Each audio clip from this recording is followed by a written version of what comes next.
Les journées du patrimoine où des monuments historiques ou des palais gouvernementaux sont ouverts au public une fois par an, eh bien à Tel Aviv, concept légèrement différent aujourd'hui. On faisait découvrir aux habitants des lieux totalement inconnus du grand public et qui se trouvent pourtant au cœur de la ville. Reportage Julien Baloul.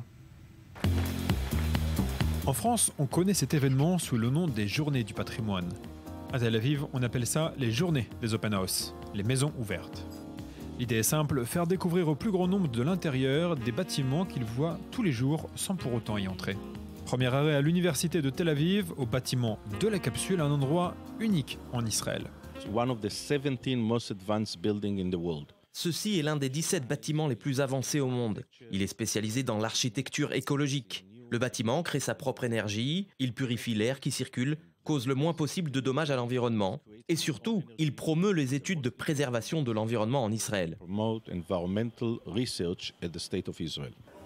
Et la capsule la voici, une salle de réunion aux aspects futuristes qui transperce la façade du bâtiment.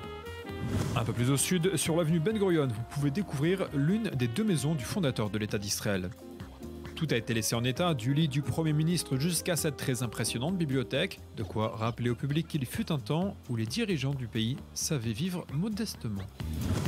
On poursuit la visite dans la synagogue de la rue Lilienblum. Plus qu'un lieu de culte, c'est surtout un musée hommage à la communauté juive d'Aden, disparue aujourd'hui. Ce lieu est un bâtiment de style Bauhaus, classé au patrimoine. Il ne s'agit pas seulement d'une synagogue avec une architecture intéressante. Il propose également du contenu historique sur cette communauté et je vous recommande de venir la visiter dans le cadre des Open House. Arrêt suivant dans le très chic quartier de Sarona. Ici, les touristes y sont nombreux depuis l'ouverture des lieux il y a un an, mais peu connaissent la face cachée de Sarona, des tunnels complètement intacts et qui étaient utilisés au 19e siècle par des agriculteurs. Un peu plus tard, la Banque d'Israël s'en servait pour y cacher un coffre et les imprimantes à billets. Le secret est resté bien gardé. Et on termine avec un lieu moderne et tourné vers le futur, à l'image de Tel Aviv.